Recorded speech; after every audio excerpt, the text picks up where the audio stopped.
Hi everybody, welcome back. Today I am going to touch on a subject that is very emotional. It's a big part of my life, and I know other women around me that have also been through this, and women in the world. And I think that's something that I want to touch on today because it's very taboo, like, to talk about miscarriages. So today I'm going to be talking about my miscarriage stories.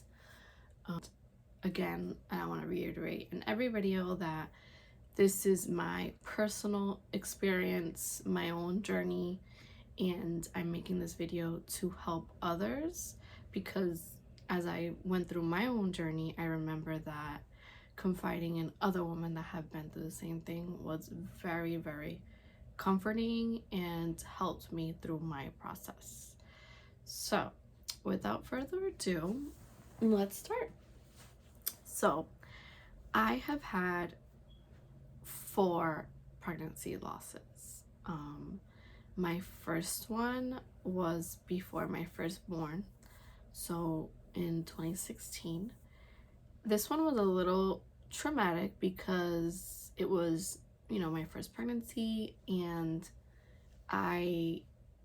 you're so excited, you're planning ahead, you're not even thinking about the possibility of the worst case scenario when you're pregnant, which is something that I'm sure every woman goes through that has been through a miscarriage. You don't want to think about the negative. But after you've been through a miscarriage, then you kind of start having this feeling every time. So in 2016, I was pregnant and I went to, my first appointment. Everything was fine. Baby had a heartbeat, and I was going for my 12-week ultrasound appointment to track the baby's to test the baby for Down syndrome and all that stuff. So it was fine. It was a regular appointment, and I go in there, and thank God my mother-in-law was with me because what happens next is it's crazy. So I go in there, and the ultrasound tech is looking and whatever, and as soon as I got a vibe, I knew something was off. And she was not saying much, and she just kept roaming and looking, and it was just weird. I knew already something was wrong. So at this appointment, I was supposed to be 12 weeks, but the baby had passed or stopped growing at 8 weeks. So the ultrasound tech right there and then said, "I'm so sorry, but I cannot find a heartbeat." It was like a movie. As soon as I heard that, I started sobbing, crying, unconsolably. They moved me to the doctor's office, and he tried to explain, and obviously this was my first time, so it was just I couldn't even think. I was in a blur, and luckily my hubby was able to come back. He was on his way to work, and came back, and from there we had to decide the different options and go from there. So with this pregnancy, I guess it was too far along, or actually, backtrack.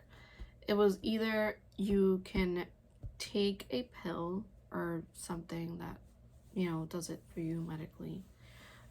I could go through the D&C surgery, or I can just let it take its course naturally. And every woman obviously decides differently, but for me, I kind of just wanted to get it done, and I didn't even want to do the natural part. So I did the DNC, which is a surgery where they, not a surgery, it's not as complicated as it sounds, but it's kind of, they go in there and they sweep you and, you know, make sure all the tissue and everything is out. So I did that, and it was very hard. I think what hurt the most, and sorry if I start crying or get emotional, but you know, when you're thinking about this, it's hard not to cry. But I think what hurt the most was that the weekend before, I had told my whole family, all my friends knew, and then I had to go back and, you know, just say this sad news. So yeah, so that was my first one, and it was very hard, very, very hard. And I think at the time, like, I didn't really know too many people that had gone through a miscarriage, so I kind of just, like, you know, went through it on my own and kept going.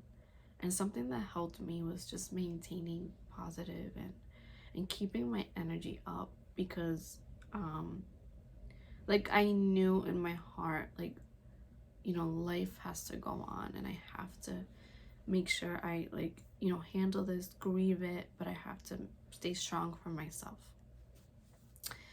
So that was my first miscarriage. My second one was, so I had my, so that was 2016, and then a little bit after, once I was ready, I got pregnant with my son. And then after my son, I decided to take a break. And once I wanted to start trying again, this is where it gets all crazy. So I started trying again. This is now 2019, the summer of 2019, and I get pregnant. But this one is a little different. I you know, like, I go to the doctor's office, and since I already had a miscarriage, what they did for me was they wanted to, you know, do blood work to track. As soon as they did blood work and they did a couple of rounds, things weren't trending the right way. They were trending negatively. So they brought me in for an ultrasound, and they couldn't find, like, the sac or the baby. So as soon as, you know, they said that, they ruled it a ectopic pregnancy. So this is just a pregnancy that is out of the uterus, which is crazy to me because I obviously never really knew about that. So again, I'm like, okay, this is all new to me. I had to look it up. I was looking on YouTube. Nothing. I couldn't really find much. I did find a couple stories, but I'm like, what in the world is this? So as I'm going through it, the doctor tells me, like, obviously we cannot continue with the pregnancy because the numbers were trending up, but they were trending really slow, and that's not good. So the option for this pregnancy, I had to get 2 shots in the back booty, and that wasn't fun. That wasn't fun at all. So that was in 2019. Then I took a pause, took up a couple months off. I tried, you know, went through that. I tried to keep going, and we started trying again, and I fell pregnant. This time it was a regular miscarriage. I was pregnant, and I started bleeding on my own. And again, they were tracking my numbers, and as soon as, you know, they were trending downward, I wasn't pregnant. So this is my 3rd time. I was giving up. I didn't have any more hope. I was so sad. I you know, obviously you're like, what is wrong with me? Something is wrong with me, because I can't, like, keep a baby. Like, it's, you think about the worst. You think about everything that you did wrong, But in reality, you did nothing wrong. Nothing.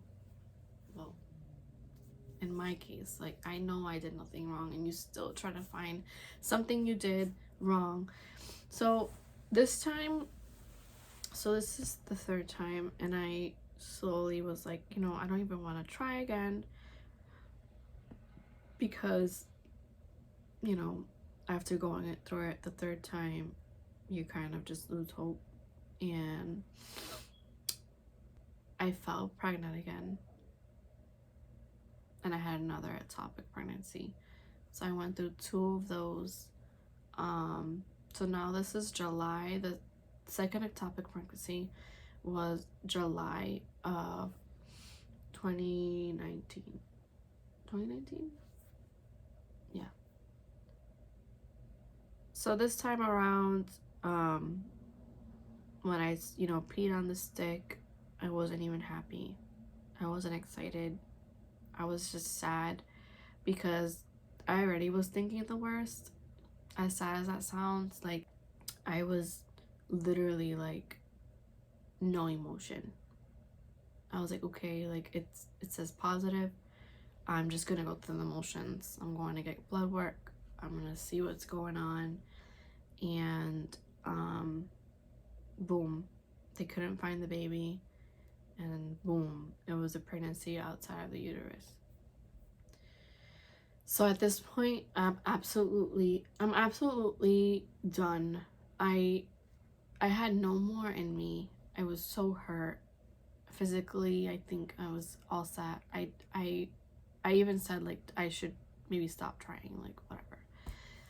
So I talked to the doctors, and I'm like, I need something else. Like, you guys need to figure out what's wrong, or let's do some testing. Like, what can we do to figure out this, because something is not working. So the doctor recommended this type of test where they insert like a dye into your uterus, and it will like go in, and like it'll see if it's flowing fine, like if anything, it'll see if anything's blocking it. So I said, yes, let's do it, because I'm done. I'm all set. Yeah, so that's kind of where my last miscarriage was. That was 2019.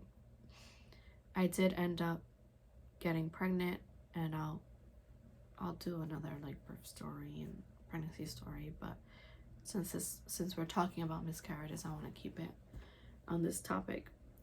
So I had 4 miscarriages, and those are my stories. I wanted to kind of touch on 2 things. So what not to say when a woman is going through a miscarriage, and this is just my personal experience and, you know, looking stuff up online. So one thing that some people even said to me, that I don't think, and the thing is, like, I don't think people are doing it in like bad intentions. I think they're trying to be there for you, but sometimes it's something that you don't want to hear. Like, in my experience, like, some people would be like, well, at least I already have 1 child, like, you already went to a traumatic birth, like, you have your baby.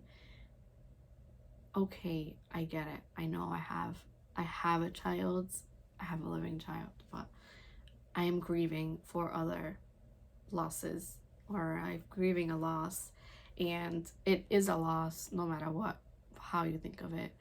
And everybody grieves differently, but hearing that, like, well, at least you have a child, is not something you want to hear. Or like, even other women, like, oh, well, at least you have other kids, like, you should just be grateful. Of course I am grateful. I'm 100% grateful, but when you're trying, it's sad. It's literally so sad to go through this over and over and over. Like, it's physically exhausting, mentally exhausting, and to hear certain things that people say to you, you're just like, well, I don't even want to hear that right now, because other things that you shouldn't say is like, well, you can always have another. Yes, I know I can have another, but right now I'm grieving this baby that I just lost. Another thing is, well, at least the baby wasn't here in real life. That one, please don't say that. Don't say that to people. Like, at least the baby didn't, at least it wasn't full term. It doesn't matter how big, how small the baby was. It was a baby, and it was a loss. And every woman will grieve, and will grieve differently. But for me, like, I was sad. I didn't really show it to the world. I did stay strong throughout it all because that's just my personality and who I am. But it was hard. Or something else is like, well, now you have an angel looking after you. And it's like, it's sad when you hear that because, like, then like, you didn't want an angel, right? You wanted a baby. So hearing those words is just, it's a lot. And I know a lot of women go through losses and different type of losses, and there's infertility, and there's women that can't get pregnant, there's women that go through IVF processes, there's women that have one child and then, kind of like me, it's hard to get pregnant again. And then the last thing I kind of wanted to touch on is like supporting women through this, like some things that helped me, and I want to give you kind of a couple of tips that I want to give you a couple things that I did after my fourth one. So things you should say is like, simply just say I'm sorry, and just listen, or don't listen, or just be there for the person, without like physically having to, verbally having to say is too much. Like sometimes just being there, just saying like a simple, like, I'm very sorry that you've lost your baby, or I know this is really difficult for you, like just simple things like that, because it just helps. Or sometimes, honestly, like, you could even say, I don't even know what to say, but I'm here for you. As simple as that. I think some things that helped me so after my fourth loss, I decided to kind of change my lifestyle a little bit. And I I looked on YouTube. I was reading up on a lot of miscarriage stories, ectopic pregnancies. I was just changing my mindset and just being more positive. I started taking vitamin D pills, meditating. I honestly, I think this helped me so much. Literally just meditating a couple of minutes a day was so soothing and helpful. And I think for future, when you're trying to try again, you do have to have like a stress-free mentality, because I think stress does not help the situation. So just meditating.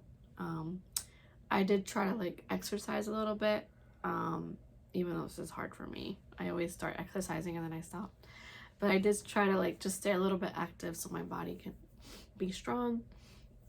And yeah, just trying to stay positive with whatever I had left.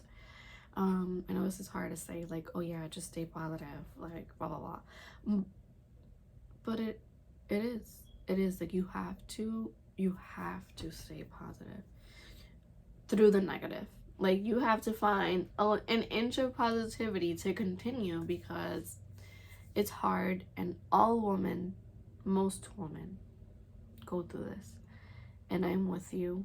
And it's sad, it's emotional, it's hurt, it hurts, but you will go through it. You will. And I want to create this, safe space. So if you need to talk to somebody about your stories, your losses, what you're going through, please message me. I've already had a lot of women reach out to me. I haven't really shared my story, but simply because I've put that I've had a loss or my rainbow babies. So they've reached out, and to me, that is my goal, is to help you go through and understand what you're feeling and what you're going through, because it's hard. And you know, as you're going through miscarriages, I think having someone that's been through it is super helpful. So please, you know, message me and I can talk you through it and help you digest what you're going through. And yeah, so that's my story. I hope, you know, it helps one or two of you or three of you. But even if I'm helping one woman, I hope you can feel some type of peace knowing that you will get through it, and there is a light at the end of the tunnel. Sometimes it might take longer, sometimes it takes forever, but just waiting and trusting the process. All right, well, thank you for watching. Subscribe, because I'm probably gonna have more videos. Subscribe, like this video, comment if you want. But yeah, thank you for watching.